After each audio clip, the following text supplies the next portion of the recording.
مداخلت free Afghanistan, column نگار Syed Sardar Ahmed Pirzada, the first blind journalist of Pakistan, email saaf@life.com، email saafsaaf@live.com، web blog www.saafsaaf.blogspot.com، روزنامہ نوائے وقت، مورخہ 10 دسمبر 2015۔ چند برس پہلے ترکی کے شہر استنبول میں ایک عمل شروع کیا گیا۔ اس کا نام استنبول پروسیس رکھا گیا، جس کا مقصد افغانستان میں امن لانا تھا۔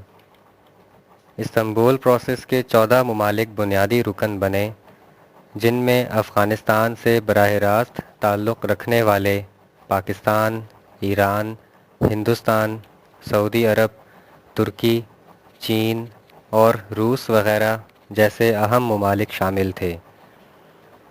اس کے علاوہ یورپی یونین کے 28 اور امریکہ و کینیڈا جیسے 17 مغربی ممالک سپورٹنگ ممبرز بھی تھے۔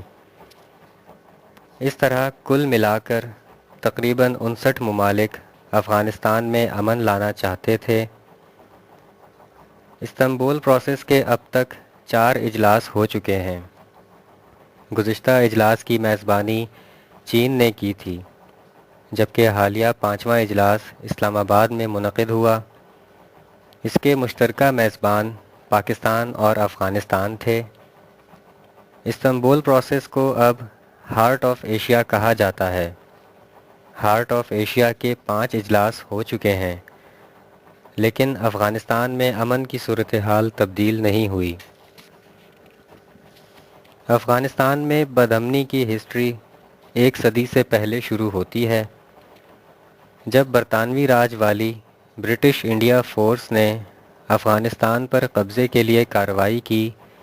اس وقت سے لے کر آج تک افغانستان میں غیر ملکی مداخلت کسی نہ کسی صورت میں جاری ہے۔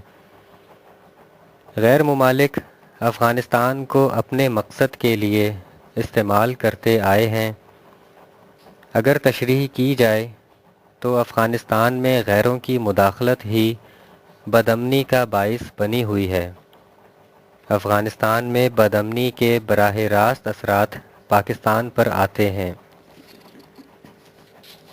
جن ممالک نے افغانستان میں اپنی خواہشیں پوری کرنے کی کوشش کی، وہی ممالک افغانستان کی ترقی کے لیے کانفرنسیں کرتے ہیں۔ یہ وہی ممالک ہیں جو کبھی برطانوی راج کے تحت افغانستان میں نئی تہذیب لانا چاہتے تھے۔ یہ وہی ممالک ہیں جو کبھی افغان جنگ کے ذریعے افغانستان کو کمیونزم سے نجات دلانا چاہتے تھے۔ یہ وہی ممالک ہیں جو کبھی دہشت گردوں کے خطرے کو ختم کرنے کے لیے افغانستان پر بم برساتے ہیں۔ افغانستان میں امن کے بارے میں ہونے والی تمام کانفرنسوں میں افغانستان کو تسلی دی جاتی ہے، نیک خواہشات کی جاتی ہیں اور دعائیں دی جاتی ہیں، مگر افغانستان میں امن لانے کے لیے اپنی اپنی مداخلت ختم نہیں کی جاتی۔ کیا یہ ممکن ہے کہ دنیا کے 59 اہم ترین ممالک افغانستان میں امن لانا چاہیں اور وہاں امن نہ آئے؟ کیا کبھی یہ فیصلہ بھی ہوگا کہ افغانستان کو اپنی اپنی دشمنی کے لیے استعمال نہیں کیا جائے گا؟ ایک دوسرے سے جڑی دنیا میں اب یہ ممکن نہیں کہ افغانستان میں جنگ کا ماحول ہو اور باقی دنیا امن سے رہے۔ ایک دفعہ کا ذکر ہے، ایک کسان چوہے پکڑنے والی کڑکی لے کر آیا۔ کسان نے اپنی بیوی سے کہا کہ اسے گھر میں لگا دو تاکہ چوہے سے نجات مل جائے۔ کسان اور اس کی بیوی کی یہ گفتگو چوہے نے سن لی۔ اپنی موت کے خوف سے اس کے رونگٹے کھڑے ہو گئے۔ چوہے نے سوچا کہ کسان کے اس ظالمانہ منصوبے کے خلاف گھر میں موجود دوسرے جانوروں سے مدد لینی چاہیے۔ وہ بھاگم بھاگ مرغے کے پاس گیا۔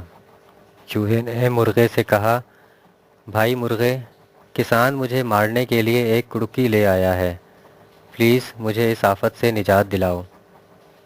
مرغے نے چوہے کی بات بے پرواہی سے سنی اور بولا، یہ تمہارا مسئلہ ہے، کڑکی مجھے کوئی نقصان نہیں پہنچا سکتی۔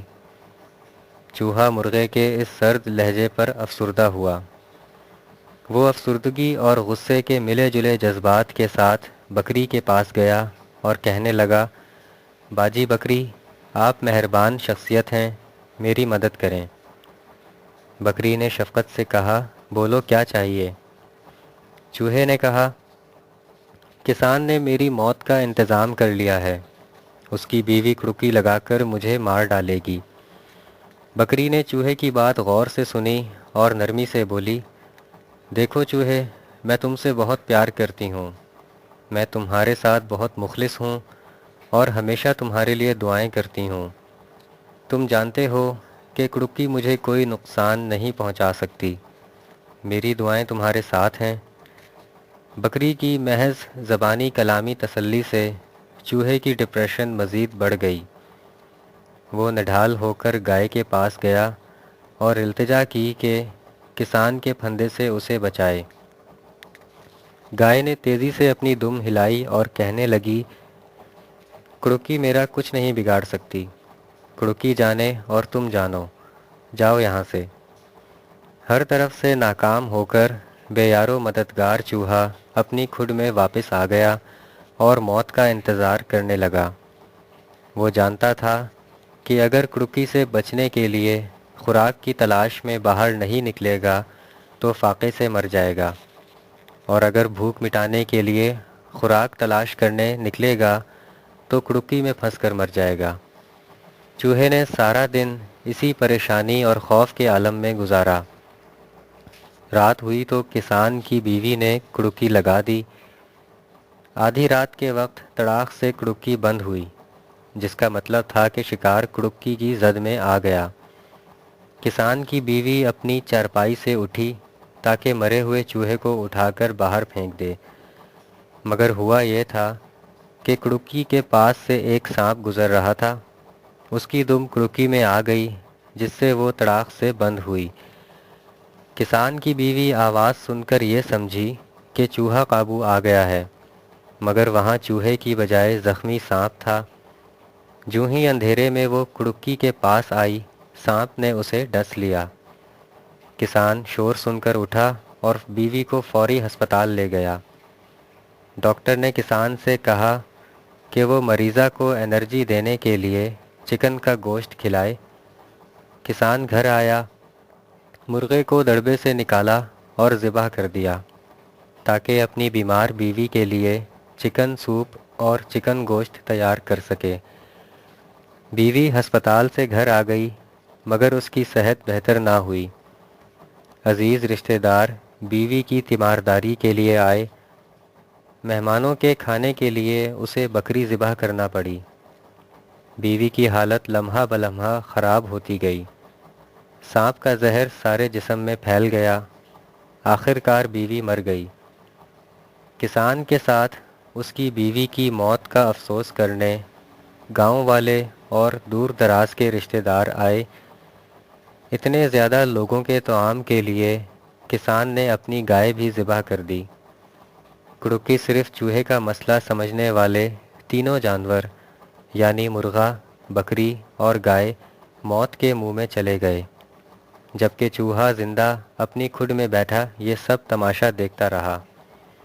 کہانی کا نتیجہ یہی نکلتا ہے کہ دوسرے پر آئی مصیبت کو یہ سوچ کر نظر انداز نہیں کر دینا چاہیے کہ یہ مصیبت ہمارا کچھ نہیں بگاڑ سکتی۔